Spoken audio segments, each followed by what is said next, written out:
Seja bem-vindo ao Inusitável de eu conversar com o Aurélio, que é professor de Educação Física e ensina uma galera a se movimentar. Tudo bem, Aurélio? Tudo bom, tudo bom. Seja bem-vindo ao Inusitável.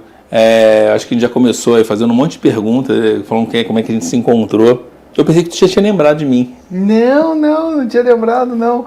Se eu soubesse que era aquele maluco da bicicleta, eu tinha aceitado antes. Qual é a primeira cena que você tem quando você era criança? Cara, a primeira cena é eu subindo num abacateiro, cara, no quintal de casa. Mas eu tenho uma outra cena também, que eu andando pela cidade procurando um gato perdido. Eu acho que o gato era muito criança, cara, era muito criança. Eu acho que o gato estava fugindo de mim, cara.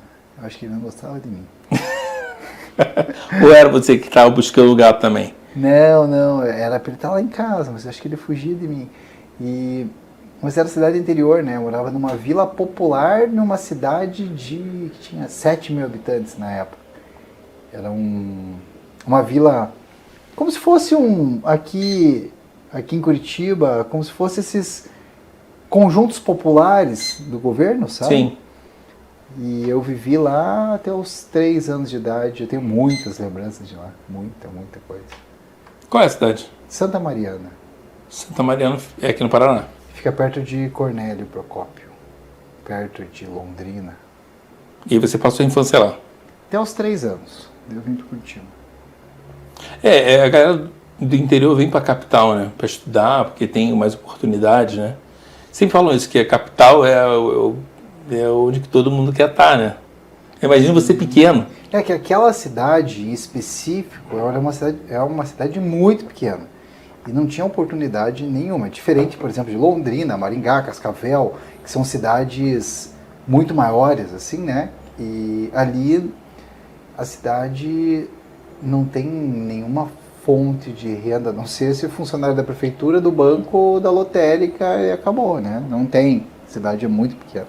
Não tem indústria, não tem...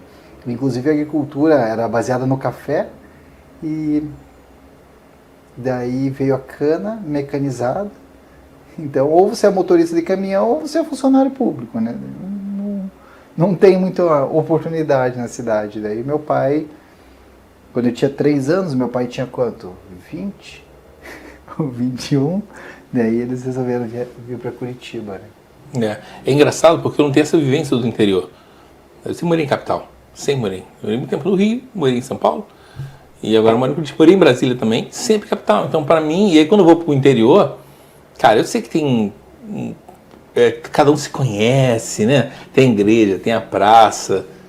E tem essa coisa também do emprego, né? Da oportunidade que não tem. E aí você veio para cá, passou a infância em qual bairro aqui em Curitiba? Na Vila Guaíra. Conhece? Conheço. Vila Guaíra. E daí, ao anexo ali, Vila Guaíra, tinha o Paraná Clube, que é onde eu vivi, né, a maior parte da minha vida, né. Então eu morei muito tempo na Vila Guaíra, um pouco na Água Verde, e o Paraná Clube era a minha base. Então eu saía da escola, ia direto pro clube e pratiquei várias atividades físicas, né, vários esportes, e era péssimo em quase todos. Futebol eu era o pior do clube, na escola eu era o pior no futebol, na faculdade eu fui o pior no futebol. Na verdade, assim, qualquer atividade com bola eu sempre fui muito mal. Tem uma atividade com bola que eu fui razoável, que é pilates com bola. Não, antes de a gente começar, você tinha falado, você gosta de futebol, porque a gente estava vendo um programa, eu estava vendo um programa de futebol. E aí você falou assim, cara, eu não gosto de futebol. Não gosta, você falou que gosta de esporte com um tempo curto, né? Na verdade, assim, é que a atividade com bola eu nunca me identifiquei. Talvez se eu tivesse treinado mais, eu conseguiria. Mas desde criança eu fui muito bem no judô. Então eu treinava judô 2 horas por dia, todos os dias, incluindo o sábado. Então fui atleta. Dentro do meu grupo eu era razoável, assim, não era o melhor nem o pior. Mas eu me sentia muito bem fazendo judô. E as lutas eram de 5 minutos, daí não ficava entediado de assistir também, né? Legal. Eu tive uma chefe que o marido dela chegou a ir quase para a Olimpíada. E no Rio, acho que ele não foi. E aí ele ficou triste por isso, entendeu? E aí passou, mas ele ele chegou aí na seleção, ele chegou na entrada da seleção de judô. E acho que é competitivo, né, cara? É bem disputado por aí.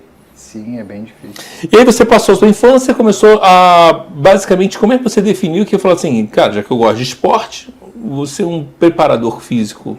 Na verdade, eu lembro do dia da primeira vez que eu falei que queria ser professor. Na verdade, teve outras opções além do professor quando você pensou em desenhar? Nunca. Astronauta, talvez. Astronauta é muita coisa, pô, astronauta. Astronauta, talvez. Mas eu lembro do primeiro dia que eu falei para alguém que eu queria ser professor. Eu estava na segunda série e a professora pediu para que eu fosse buscar o fichário na secretaria. Só que daí ela mandava 2 alunos, mandou eu e uma menina. Eu devia estar na segunda série do primário. Daí tinha que ir 2, porque daí um não foge, né? Daí foram os 2 na secretaria lá buscar um livro para a professora. Daí quando estava voltando para a sala, a menina olhou para mim e falou assim: o que você quer ser quando crescer? Eu falei: eu quero ser professor. Daí ela começou a dar risada. Eu falei: por quê? Você é mulherzinha? Porque onde eu estudava, todas as professoras eram mulheres. Porque na primeira série, segunda série, terceira série, é raro você ver professor homem. É verdade. É raro. E eu tinha na cabeça que eu queria ser professor, né? Mas daí, quando ela falou isso, até eu fiquei em dúvida. Eu falei assim: nossa, é verdade, só tem professor aqui, né? Porque para a escola, normalmente é professor. Daí me deu um choque, mas mesmo assim eu continuei insistindo. Mas eu não sabia professor do quê. Mas aí logo, quando eu comecei a fazer judô, eu me identifiquei muito com o meu treinador. Muito, muito mesmo. Tanto é que com 15 anos o meu treinador me deu o primeiro emprego. Eu virei assistente dele. Ele me pagava na época, eu tinha 15 anos, ele me pagava meio salário e eu trabalhava para ele meio período. E eu organizava tudo para ele, tudo. Teve um dia que ele me fez ligar, né? Fiquei meses. Ele me deu uma lista telefônica, as páginas amarelas, ele falou: você vai ligar para todas as escolas e para escolas de Curitiba, eu tinha 15 anos. Vai ligar para todas, perguntar se tem judô, se não tem, e se eles têm interesse que eu coloque judô lá na escola. E eu que ligava.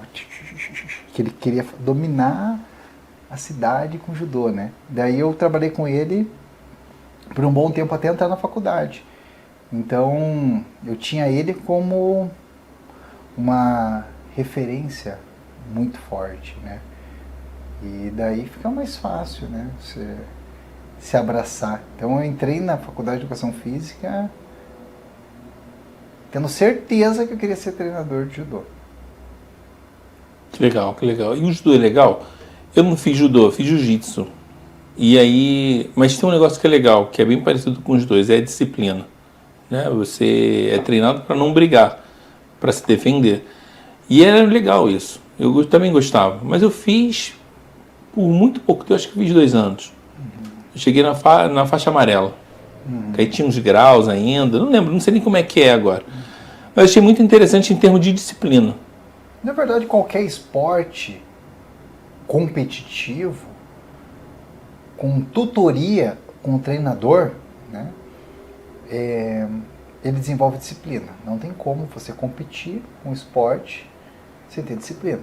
A arte marcial, além da disciplina, ela traz o respeito e a hierarquia. Né? Então, respeito ao mestre, respeito...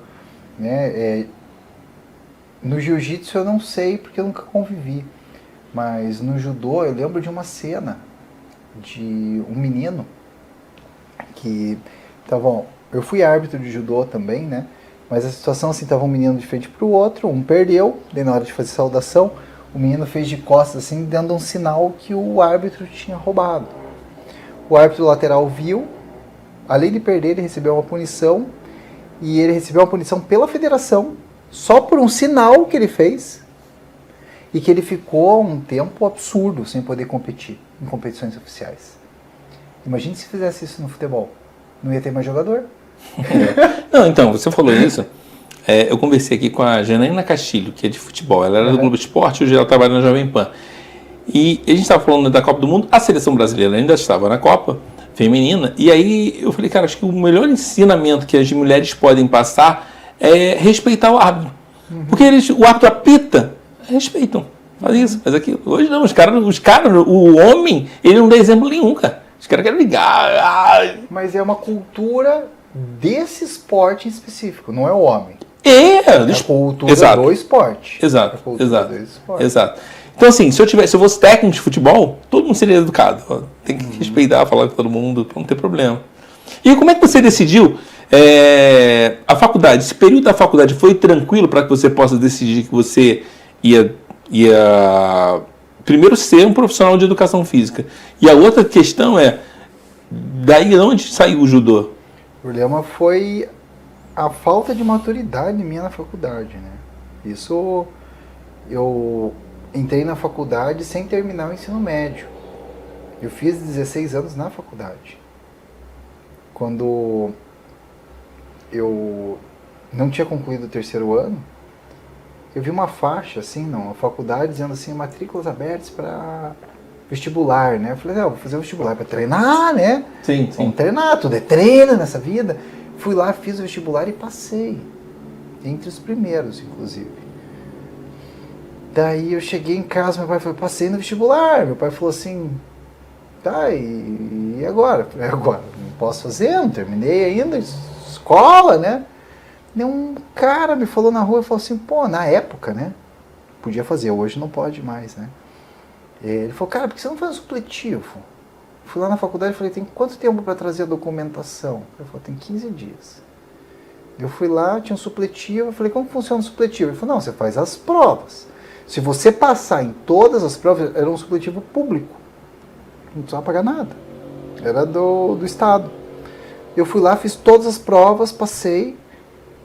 E eu falei, agora me dá o diploma. Ele falou, não, demora um mês. Eu falei, como um mês? Eu não preciso. Eu não preciso da faculdade. Daí, os caras sensibilizados me deram daí o certificado, né? E eu consegui fazer matrícula na faculdade. E público ou particular? Oi? Particular, faculdade particular. Daí, não, porque a particular tem uma flexibilidade, né? Mas talvez naquela época não. Não, é porque assim, não é flexibilidade. Eu só pude fazer a matrícula com a documentação. Ah, sim, é verdade. Porque verdade. daí assim, é o período para eles fazerem a segunda chamada. É entre a primeira e a segunda chamada. Então, eu tinha 15 dias, que é o período da pessoa ver o edital e levar a documentação na faculdade. Era esse período que eu tinha. E eu tinha que estar com o documento oficial pronto lá, para poder fazer a matrícula, porque senão eles fazem a segunda chamada e chamam outras pessoas. Simples assim, né? E daí eu consegui fazer a matrícula, né? Só que daí eu entrei com uma imaturidade muito grande. Meus colegas de turma, todos mais velhos, né?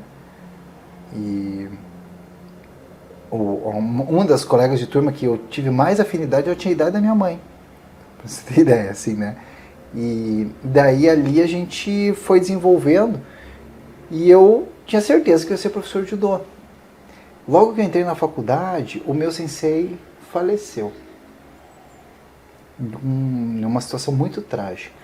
É o que te deu o primeiro emprego. Uhum. E ele que me estimulou a entrar na faculdade, tudo. Ele me apresentou para o coordenador de curso, que é o Ney Mecking, também professor de judô. E foi muito trágico, Mas aí eu comecei a dar aula de judô para criança e para escola. E eu era muito bem remunerado. Com 17 anos, eu fazia... lembra que eu ligava para as escolas de judô? Sim. Eu tinha pego o jeito do esquema. Qual que era o esquema? Eu chegava numa pré-escola, falava, eu dou aula de judô aqui para você. Ela assim, mas quanto você cobra? Eu falei, não cobro nada. Eu cobro 2 alunos. Metade fica para você, metade fica para mim. É um custo, uma receita extra que você vai ter na tua escola. E 1 hora por semana eu tô aqui, é a hora que você pode chamar as professoras para fazer uma reunião. No horário do expediente. Enquanto isso eu fico com os alunos e você tem uma receita extra na escola. eu tinha aprendido com o meu sensei, né? Como que ele fazia. Daí, na média, Que era bom de negócio, né? Tô falando isso em 2001. 2001. Conseguia faturar R$100 hora aula. Nenhum professor ganha hoje R$100 hora aula. Tô falando de 2001. Era muito bem remunerado. Muito bem remunerado. Eu ganhava mais do que meus professores com doutorado na faculdade. Em 2 anos, eu tomei a decisão. Eu descobri que eu não nasci para dar aula de judô para criança. Meu cabelo começou a cair, começava a me dar crise de ansiedade antes de entrar na sala de aula. Engraçado. As crianças eram terríveis. Na verdade, eu não tinha habilidade para isso. Talvez faltasse um pouco de técnica, um pouco de empatia, um pouco de habilidade com criança. Se você conhece alguém que dá aula para criança, eu acho que essa pessoa merece uma medalha de honra, um troféu e 10 vezes mais do que ela ganha de salário. Porque dar aula para criança, para uma turma de 20 crianças, é uma missão absurda. Não sei se você já cuidou de uma criança, ou de 2 ou de 3. Já cuidei. Mas criança de 10 anos. Imagine 20. Imagine 20. Daí eu queria loucura. Assim, ó, quando chegava a hora de dar aula, me dava pânico. Eu falava, nossa, mas é R$100 que eu vou ganhar por hora. Daí eu descobri que eu estava indo por causa do dinheiro. Foi ali que eu falei assim, cheguei para a diretora. Na verdade, assim, a gota d'água foi engraçada, né? A diretora me chamou na sala e ela falou assim, Aurélio, é o seguinte, chegou um pai aqui, uma mãe, você pode conversar com eles? Eu falei, claro. Qual foi a situação? O pai olhou para mim e falou, meu filho começou a ficar mal educado, depois começou a fazer judô com você. Eu preciso que você mude a tua forma de dar aula para ele voltar a ter educação. Eu era muito novo, eu tinha 17 anos, né? Eu fiquei travado, eu falei, como assim? Daí eu tive uma ideia, né? Eu falei assim, o que ele está fazendo? Eu falei, não, agora ele fica em casa descalço, pulando no sofá e rolando no chão. Eu falei, mas ele é uma criança, você quer o quê? Aí não é problema, né? Ele falou, não tem como ele fazer aula de judô de tênis? Eu falei, o quê? Ele falou, não, tem como você dar um jeitinho e para ele fazer a aula de judô de tênis? Eu olhei para a diretora, dá um jeitinho. Querendo facilita lá para ele mandar. Eu falei assim, não, você tem que ser descalço por vários motivos. O primeiro é a higiene, porque eles vão ter que rolar no chão. Então você vem descalço, com o pé limpo, né? O primeiro é a higiene. E o segundo é a segurança, porque se ele tiver de tênis e os outros estiverem descalços, ele vai pisar no pé do outro, vai machucar. Ele fala, põe todo mundo de tênis, tá resolvido. É só não rolar no chão. Daí eu falei assim, olha, passar bem, né? Daí foi a gota d'água para eu pedir minha demissão e eu fui trabalhar em uma academia sem remuneração. Eu fiz estágio durante 3 anos, 2 anos e pouco, sem remuneração, sem vale alimentação, sem vale transporte, sem salário. Porque na época estagiário não tinha essas leis de hoje. Mas eu ia com prazer. Eu ia feliz. Não me dava crise de ansiedade. E eu não estava numa fase tranquila, não. Nessa fase eu tinha uma Honda Bis que estava com busca e apreensão porque eu não tinha R$100 para pagar a prestação. Eu tinha comprado na época que eu dava aula de judô, né? Eu não tinha R$100 para pagar a prestação da Bis. Eu fiquei 2 anos e meio, assim, sem ter remuneração. Eu escondia a moto na casa da minha avó pro banco não achar. Tem isso também, que o banco às vezes bate na casa. Tem uma coisa que é engraçada, que é o seguinte, quando você dá aula para criança pequena, eu dava aula de violão já. E aí você tem que dar aula para criança e para o pai, tem que justificar para o pai por determinadas coisas. Criança é muito complexo, porque você não está lidando só com a criança ali. Se fosse só com a criança, seria tranquilo, tem os pais também. Sim. E você prendia, e você deixava a bicha lá na sua avó? Sim, eu passei a morar com a minha avó, né?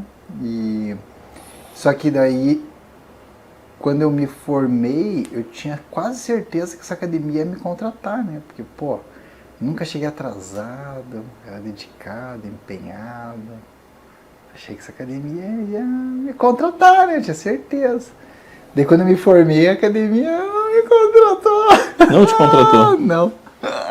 Academia Foi não depois de 3 contratou. anos. Não, lá nessa academia eu fiquei menos, né? Nessa daí eu fiquei, acho que 1 ano mais ou menos. Mas 1 ano é muita coisa. É. Mas daí, cara, eu falei assim, não, eu não vou trabalhar numa academia meia boca. Eu comecei a desenvolver um projeto que era um sonho meu. Sim. Sem dinheiro, em casa. Não, mas as grandes ideias vêm sem dinheiro mesmo, né? Uhum. Mas aí 2 professores dessa academia compraram a ideia. E eles conheciam um aluno na academia que tinha dinheiro. E O investidor, né? O investidor. Ele começou investindo na época uns 200. E dentro do processo inteiro chegou acho que a quase 2 milhões de reais de investimento nesse projeto. Não, foi 2 milhões dentro de todo período o processo. 4 anos. A gente criou o consultório do professor de educação física. Era uma sala de ginástica informatizada que dava para fazer mais de 600 variações de exercício dentro de um espaço de 11 metros quadrados. No Rio de Janeiro a gente montou 5 unidades na cidade do Rio de Janeiro e 2 em Niterói. São Paulo, Florianópolis, Curitiba. Lá no Rio era onde? A maior, Zona Sul Barra, né? A maior de todas era na Estação do Corpo, lá na Lagoa. Sabe onde fica? Sim. Do lado do Flamengo ali. Sim, perto da Gávea. Perto da Gávea. Ali era uma das maiores unidades nossas. Né? Eu ia... Nossa, daí eu viajava... Não, e era público ali, né? Sim, em Niterói, pra você ter ideia, ficava de frente pro mar ali em São Francisco. Na praia de Caraí ali? Não, no São Francisco ali, que era... Ela não chega ainda... Não chega em Caraí. Em Caraí, é um pouco antes, mais perto do museu. Isso. Sim. Que legal, cara. Não, era legal. bem bacana. Bem Pô, bacana, então você projeto. ficou o cara business, né? É, sim, porque daí eu aprendi a treinar professor, escolher ponto. Foram mais de 35 franquias montadas no Brasil e daí foram 3 nos Estados Unidos. E só atendia professores? A gente vendia para professores. Eu sinto muita... o professor, quando sai da faculdade, eu sei que ele se sente muito inseguro. Qualquer pessoa, você... E tem esse empurrão, tipo, pegar uma mão, vambora. Dá pra fazer, acho que é muito interessante. Porque não tem nenhuma informação sobre negócio, né, na faculdade. Não, marketing não existe. Só que a gente tinha que ter vendido 300 franquias para ter retorno do investimento. Vendeu 30.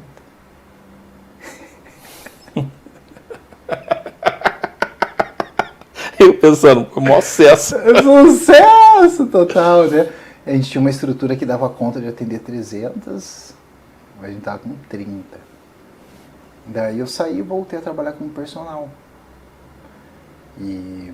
Só que eu voltei a trabalhar como personal com nível de maturidade, porque eu treinei mais de 100 professores dentro desse processo, como vender, como fidelizar, como conquistar, Isso foi em que ano? Começou em 2008, foi até 2013. A internet estava lenta ainda. Sim, mas daí quando eu voltei a atender como personal, eu falei assim, cara, não tem opção, tem que estar nas cabeças, Daí na época, 2014, eu comecei a anunciar no Google Pesquisa. Então, quando a pessoa jogava lá personal em Curitiba, sempre aparecia em primeiro. Google Ads. Google Ads. Daí eu sempre aparecia em primeiro, mas na pesquisa. Então o pessoal fazia pesquisa, aparece lá os links patrocinados e depois...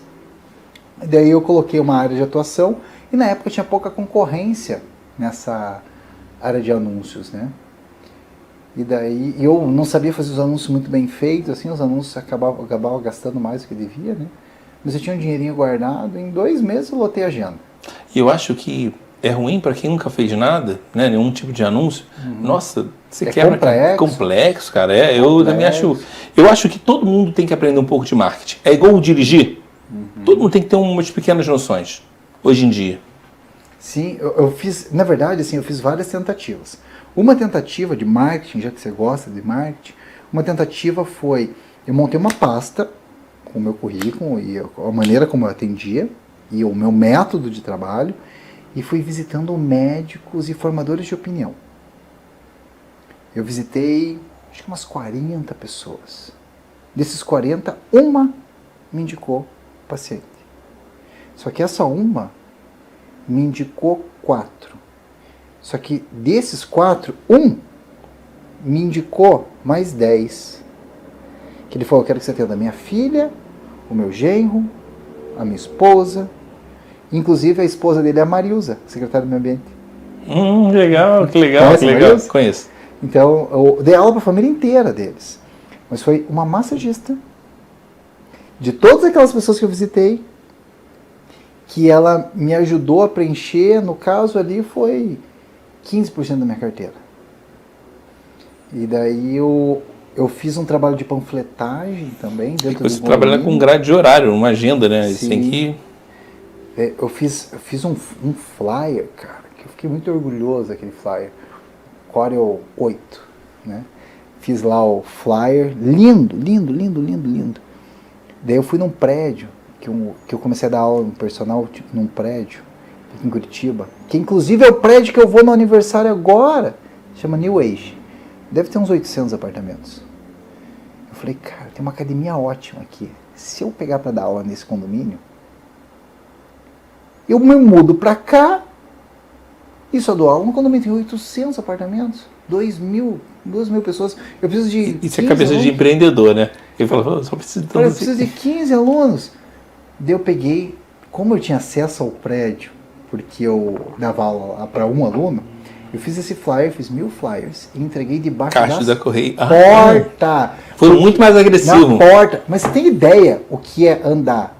Acho que eram 6 torres. Enfiar debaixo da porta, um por um. Eu demorei 3 dias. Teve uma ligação e a pessoa não foi na reunião. Daí eu falei assim, cara, não é possível, eu tô errando, eu tenho que achar um negócio no marketing. Daí que deu certo o esquema de anunciar no Google. Daí eu descobri que a cada R$300 investido eu conseguia um aluno. Mas esse aluno não ficava um mês comigo. Ficava no mínimo 3. E na época eu cobrava no mínimo uns R$600. Então eu já tinha o payback já no primeiro, né? Então em 2 meses eu lotei a agenda. É legal que você tinha até taxa de conversão. Ah, sim. Taxa de conversão, para quem não sabe, eu falo com não sei quantas pessoas vão prestar atenção, sei lá, 50, sim. 30 prestam atenção, mas 2 compram. Mas daí eu tive uma ideia de atender tudo num lugar só. Eu atendia num estúdio só, e o aluno tinha que ir até mim. Porque eu cumprimentava um aluno se despedindo do outro. Daí eu conseguia atender 12, 13 horários num dia. E quando alguém atrasava, eu almoçava. Mas eu conseguia emendar a agenda. Loucura. Daí eu falei, cara, aí eu consegui me engajar dentro do mercado. Daí eu fui reajustando o preço, reajustando. Vinha aluno novo, jogava o preço, até que chegou no teto. Eu já tinha viajado bastante, já tinha viajado uma boa parte aí da Europa e tal, tinha uma boa renda, só que eu não tinha vida. Eu não tinha o tempo para dormir. Não, eu imagino, porque quando a agenda fica lotada, é aquilo, é o limitador da agência, da agenda. Quantas pessoas eu vou atender? Tem tantos. E aí você começa a pensar também no dinheiro. Volta a pensar, nossa, o dinheiro, né? Sim, porque você vai aumentando o custo de vida. Sim, sim. Daí você não tem mais essa flexibilidade. Então eu tinha uma renda muito boa, só que eu trabalhava bastante. Eu falava para meus alunos, você tem que dormir mais, você tem que descansar mais. E eu não fazia. Era incoerente. E me diz um negócio, como é que você estava ali naquela loucura do dia a dia e começa a dar aula pela internet? Cara, é assim, na verdade, a história da aula pela internet, lembra que eu falei que fazia estágio voluntário? Sim. Uma das academias que fazia estágio pediu para eu fazer aula de alongamento, só que eu não conseguia decorar os movimentos de alongamento. E eu filmei a minha aula com uma Cybershot. Quem aí é da década de 80, nasceu na década de 80, sabe que é uma Cybershot, né? Você sabe que é uma Cybershot. Total. Eu filmei com uma Cybershot a minha aula para eu decorar os movimentos. Só que eu não tinha espaço no computador para guardar esses vídeos. E daí eu guardava na nuvem. Onde que era a única nuvem que tinha? Era o Google Vídeos. Então o Google Vídeos era um espaço que o Google fez que era tipo um YouTube da época. Eu colocava o vídeo lá como público. Você era em que ano? 2003, 2002. Não existia então, não existia nem YouTube. 20 anos atrás, não tinha YouTube. Daí quando o Google comprou o YouTube, ele pegou e colocou o YouTube lá dentro. Ele falou, o que eu vou fazer? Google Vídeo e YouTube? Ele pegou todos os vídeos do Google Vídeos e jogou para dentro do YouTube. O que estava público, deixou público. O que estava não listado ou privado, jogou privado. E daí, sem eu saber, meus vídeos estavam no YouTube, abertos, para qualquer pessoa assistir. E eu tinha vários vídeos lá. Até que um dia, acho que foi em 2009, 2008, eu entrei lá, 100 mil views. Um vídeo meu dando aula numa academia. Eu falei assim, caraca, 100 mil views, vou começar a fazer vídeo agora e eu vou viralizar mais um pouco aqui, cara, eu vou ficar milionário. Daí eu comecei a fazer vídeo, cara. Falei, vou fazer vídeo. Só que nenhum outro viralizava. Tem isso também na internet. Às vezes um viraliza, outros não viralizam. Ele viralizou na época no Google Vídeos, porque eu acho que o meu vídeo era o único vídeo que estava no Google Vídeos. E as pessoas iam procurando. Não tinha o que ver, ficavam vendo meu vídeo, né? Então, foi um pouco de sorte, digamos assim, né? Mas daí eu comecei a descobrir que a cada 100 vídeos que eu fazia, um viralizava. Voltamos para a taxa de conversão. Eu falei assim, se eu fizer 1000 vídeos, eu vou ter 10 que vão viralizar. E como faz 1000 vídeos? Fazendo 3 por semana. Agora, como que você faz 3 vídeos por semana? Trabalhando 12 horas por dia numa academia.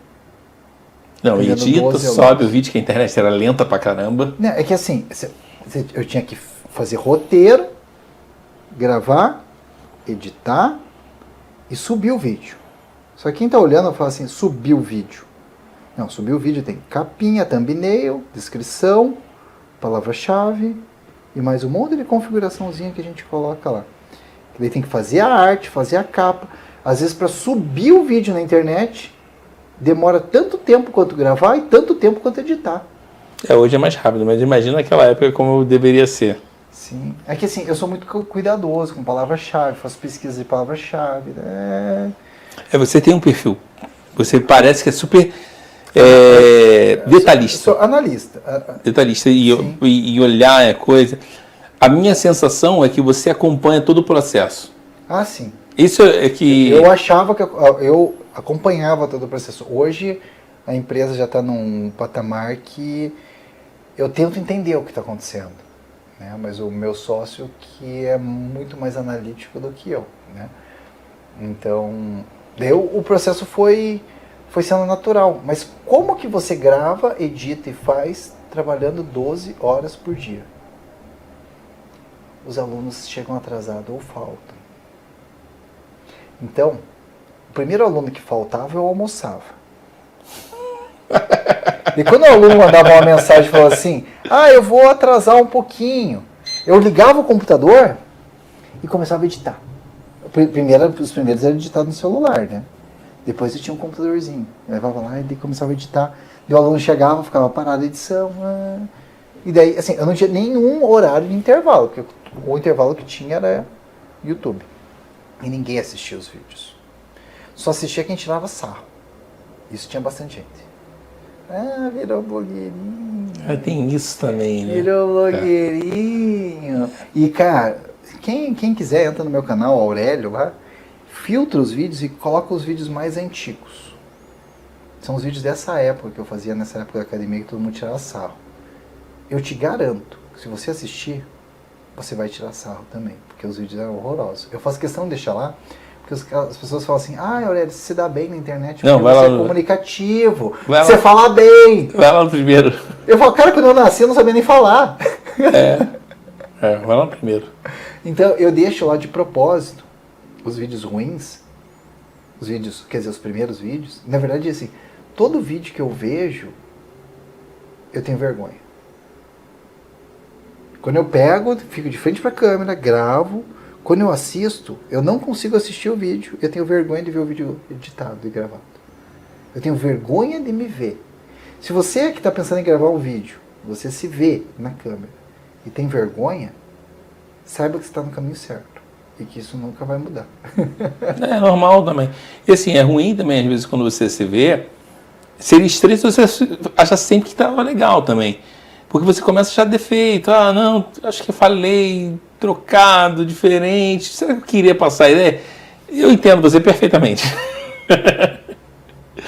E aí, como é que foi? E aí, nesse período da pandemia?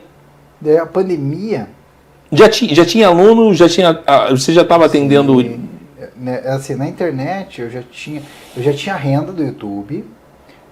Quando entrou a pandemia eu tinha 300 mil inscritos. 300 mil inscritos é significativo. Sim. É significativo. E eu tinha um volume de audiência boa. E a renda que eu tinha do Google Ads, lá do AdSense, era semelhante à renda que eu tinha com o personal. É porque você ganha em dólar, então é outra coisa. Já era uma renda considerável. Já era uma renda considerável que fazia diferença no orçamento. Só que quando entrou a pandemia, 6 meses antes da pandemia veio o meu divórcio. Né? Que daí quem já se divorciou sabe o que acontece com a conta bancária. Né? Então eu já estava... Mas isso acontece só para quem tem dinheiro. Já me divorciei e não tinha dinheiro, então não sofri tanto. Sofri emocionalmente. Exatamente. Então assim, nessa época eu fiquei completamente sem dinheiro, fiquei com patrimônio, mas sem dinheiro. E daí, cara, quando veio a pandemia, eu entrei em pânico. Porque falou, vai fechar a academia. Na hora, eu comecei a cancelar Netflix, Spotify, tudo. Vai R$15, cancela. Não sei o que, cancela. Comecei a cancelar tudo que dava para cancelar, eu cancelei. Tudo. Entrei em pânico. Eu falei, o dinheiro que eu tenho, eu vivo 2 meses. Será que essa pandemia dura 2 meses? Eu me lembro que alguém falava assim, é só ficar em casa um mês, que no outro mês acaba. Você chegou a escutar isso? Exatamente. Eu falei assim, não, vai uns 3 meses, não é possível. Uns 3 meses vai. 3 meses eu tenho de ver dinheiro. Mas se eu baixar mais ainda minhas despesas, eu consigo passar 6 meses. Cara, tu não é professor de educação física, tu é economista. Eu falei, eu consigo passar 6 meses. Cara, assim, eu consegui reduzir naquela época minha despesa em 80%. Em 80%. E eu estava morando na época num quarto no Airbnb, com banheiro compartilhado. Eu falei assim, cara, não tem como. Só que daí, os alunos começaram a me pedir para dar aula clandestina. Eu falei assim, cara, eu não me sinto bem em dar aula clandestina. Eu não concordava com o lockdown total, não concordava, mas eu sabia que eu tinha uma sensação, por ser um vírus respiratório, que quanto mais gente circulando na rua, ia aumentar o risco. Agora imagine se um aluno meu pega de mim. Você imagine se uma aluna minha, porque eu atendi a alta sociedade curitibana, se uma aluna minha pegou Covid, vai falar, pegou de quem? Deve ser do personal. Sabe? E daí eu ser culpado pela morte de alguém. Porque ela não vai falar que ela, não, foi no salão, no mercado. Não, foi o personal. O personal, ele tá indo na casa de todo mundo, depois vem aqui, sabe? Então eu não quis correr o risco de ser o culpado da morte de ninguém. Então, eu aproveitei a oportunidade da pandemia para ficar em casa, dentro da minha ansiedade mais maluca. E ao invés de trabalhar 12 horas com a academia, comecei a trabalhar 12 horas produzindo conteúdo digital. E aí você focou, né? Eu foquei, porque eu estava em pânico. Só que o pânico me impulsiona. Eu comecei a dedicar, eu já tinha 300 mil seguidores, já sabia como que surfava a onda, só que veio o tsunami. Daí estava todo mundo em casa. Os idosos estavam assistindo novela reprisada, eles tiveram que aprender a mexer no YouTube, cara. Reprise de novela, ninguém aguenta ver. Eles começaram a entrar no YouTube, começaram a fazer, tá. De repente o negócio acelerou. Eu tive alguns alunos que foram muito sensíveis nessa época, do mesmo jeito que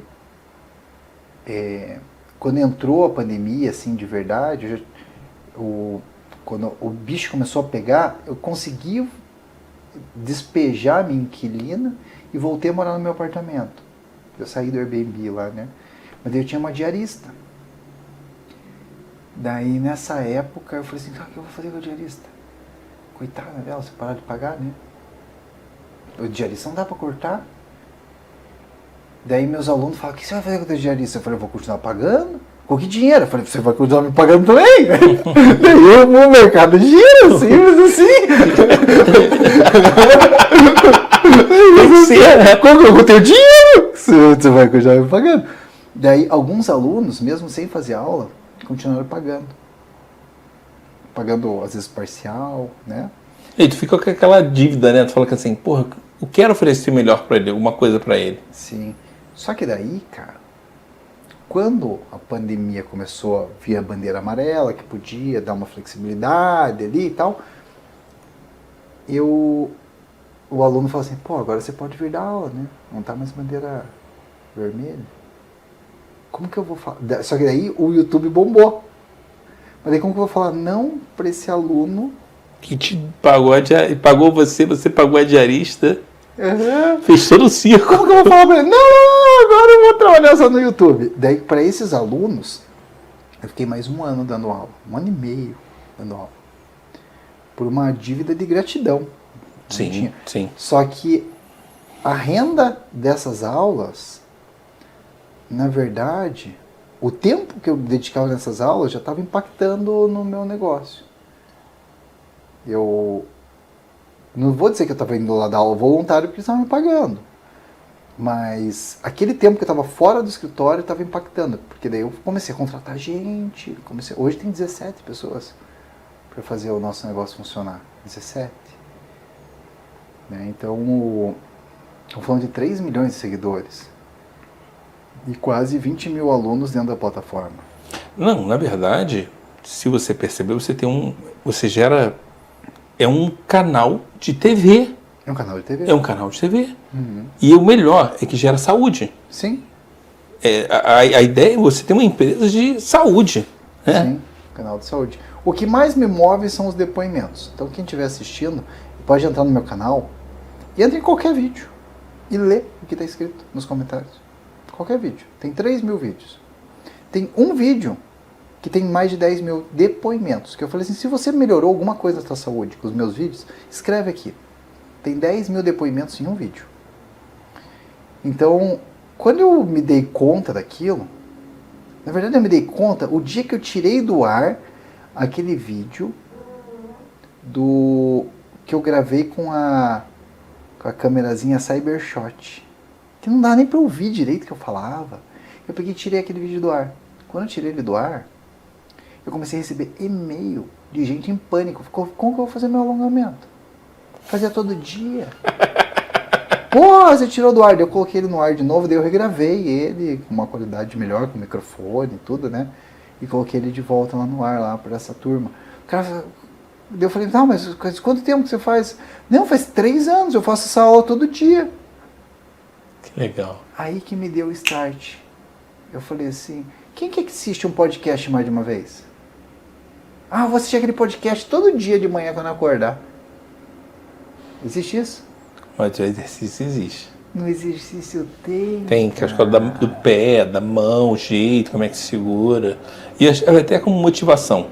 Não, mas daí o que eu fiz? Comecei a colocar 15, 20 movimentos diferentes numa aula só, pro cara não decorar. Isso também. Não, e acho que você fazendo junto, tipo aqui tem uma televisão diferentemente. Se eu tirar essa mesa aqui, dá pra fazer exercício de boa. Sim, de boa. E eu acho que existe uma companhia da internet. Existem programas que acabou a pandemia e eu voltei a assistir tranquilamente. Me diz um negócio, como é que é essa liberdade? Para quem não conhece, como é que é a liberdade que você teve de trabalhar com a internet? Hoje você não dá mais aula na rua. Ou dá aula em academia? Não. Liberdade? O que é liberdade? Defina a liberdade. Liberdade vigiada, né? Como diz o Michel Foucault. A liberdade de você não precisar ter um horário fixo para chegar num determinado lugar. Porque você aqui em Curitiba é mole você cortar uma cidade, sei lá, de cortar de um trecho a outro. Eu nunca cortei cidade, cara. Eu trabalhava sempre no mesmo estúdio, no mesmo lugar. Em São Paulo, você não consegue fazer isso. Quando você está no estúdio, você está sempre no mesmo lugar. Essa é a grande vantagem.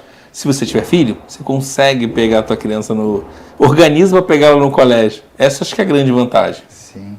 Mas é que eu sempre ficava no mesmo lugar. Tem que ser estratégico. Os alunos que iam até mim, eu falava muito não. O cara, não, mas você pode vir na minha casa e te pago o dobro. Não, eu não saio daqui. Você tem que vir aqui. Eu falei muito não para muito aluno para concentrar todos num lugar só. Porque senão eu não conseguia atender 12 horas de atendimento. Eu ia atender 6. Porque tem os deslocamentos. E como eu tenho uma fixação, hoje não tanto mais, mas eu tinha uma fixação com pontualidade absurda. Até essa parte do digital me flexibilizou, porque eu ficava de braço cruzado na porta da academia esperando o aluno. Com 1 minuto de atraso, eu ficava com o braço cruzado na porta da academia, batendo o pé assim, ó. 10 minutos, 15 minutos, eu começava a ficar nervoso. Cadê meu aluno? Daí até que meu colega, o Vladimir, ele chegou para mim e falou assim, Aurélio, relaxa, cara. Ele que tá pagando. Se ele chegou atrasado, o problema é dele.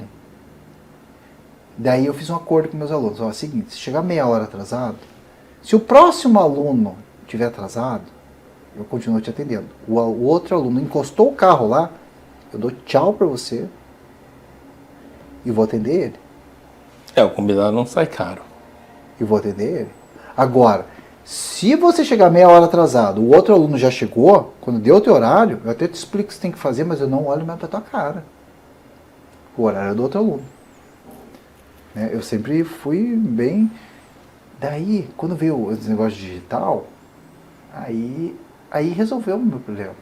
O cara falou assim, eu vou me atrasar. Eu falei assim, se vai atrasar, não tem problema, me avisa que vai atrasar. Eu ligo o meu computador, começo a trabalhar, daí eu não fico nem bravo com você. Daí isso me ajudou, sabe? Porque o aluno se atrasava, chegava, ligava o computador, começava a digitar, dá até graças a Deus. Eu falei assim, nossa, me deu oportunidade, né? Só que enquanto meus colegas estavam lá, indo passear, conversar e tal, dar uma relaxada, eu não parei, né? Não parei. Mas mesmo ninguém assistindo. Tinha vídeo que tinha 2 views, 5 views, 10 views. Não dava visualização. Formiguinha. É formiguinha. Ninguém via. Só que eu percebia... Sabe uma das coisas que mais me moveu gravando vídeo?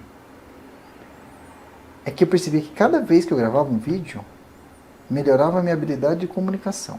Sim. É treinado, você melhora. Quando você edita o seu próprio vídeo, melhora ainda mais. Sim. Porque você ficou ouvindo. Né? Você ficou ouvindo a sua voz e vai melhorando a sua habilidade de comunicação. Então, eu gravava um vídeo assim, abdominal emagrece? Daí eu ia lá, criava um roteiro, com uma linha de raciocínio, respondendo essa pergunta. Por quê? Da onde veio essa ideia? Da onde que vai? Qual que é o resultado? E como que funciona? E daí, quando você vai organizando essa ideia, quando você vai conversar com alguém te pergunta, abdominal emagrece? na hora que você vai explicar para a pessoa, sai essa resposta com uma estrutura. E a pessoa fala, meu Deus, como esse cara explica bem. Mas não, eu já fiz um roteiro sobre isso, eu gravei 300 vezes, editei. Só que daí eu comecei a gravar vídeos respondendo várias perguntas. E cada vez que eu respondia uma pergunta dessa, melhorava a minha habilidade de comunicação. Então eu não recebia nada pelos vídeos durante 10 anos gravando vídeo. Mas eu melhorava a habilidade de comunicação. Era um treino. Isso que me moveu a continuar gravando mesmo sem ter audiência.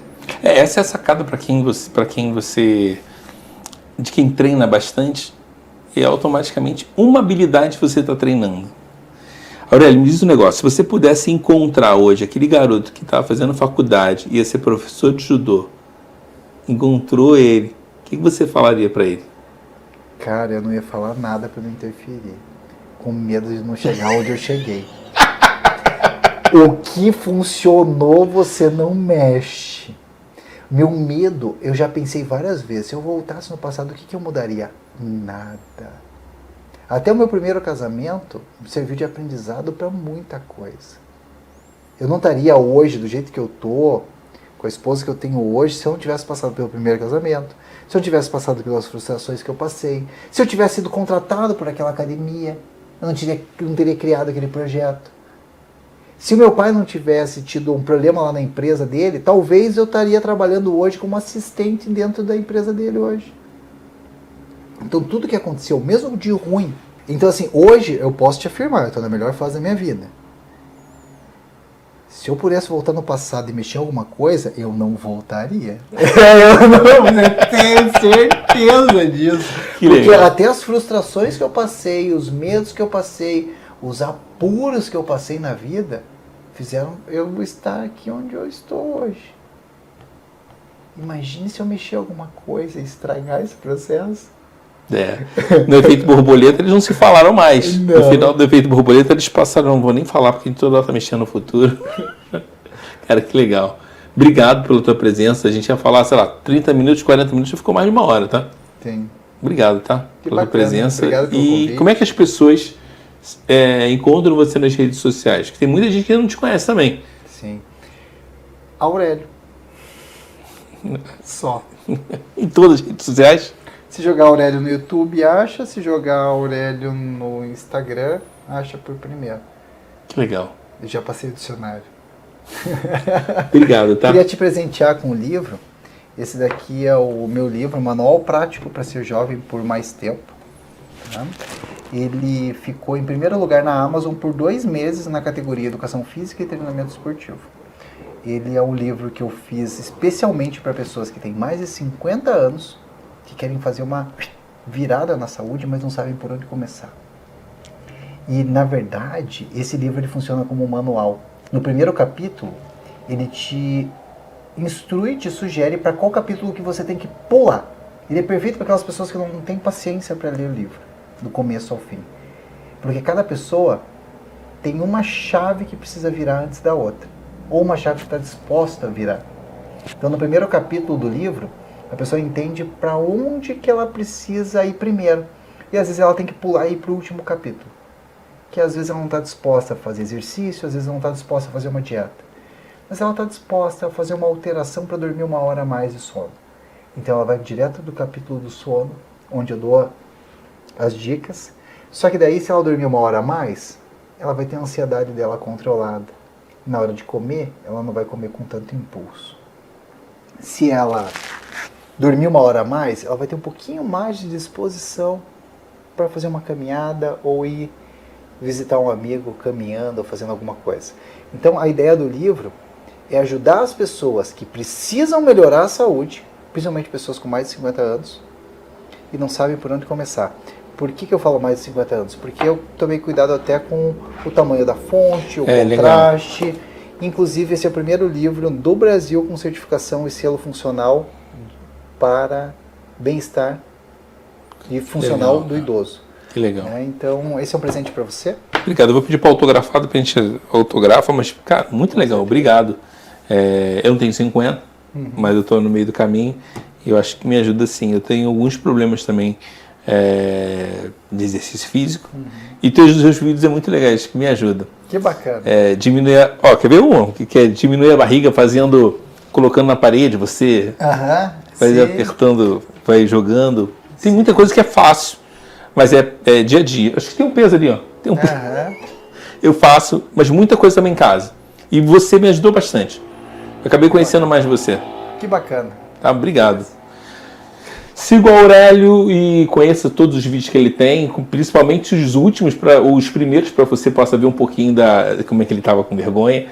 E inscreva-se no canal, tá bom? Um abraço, tchau, tchau.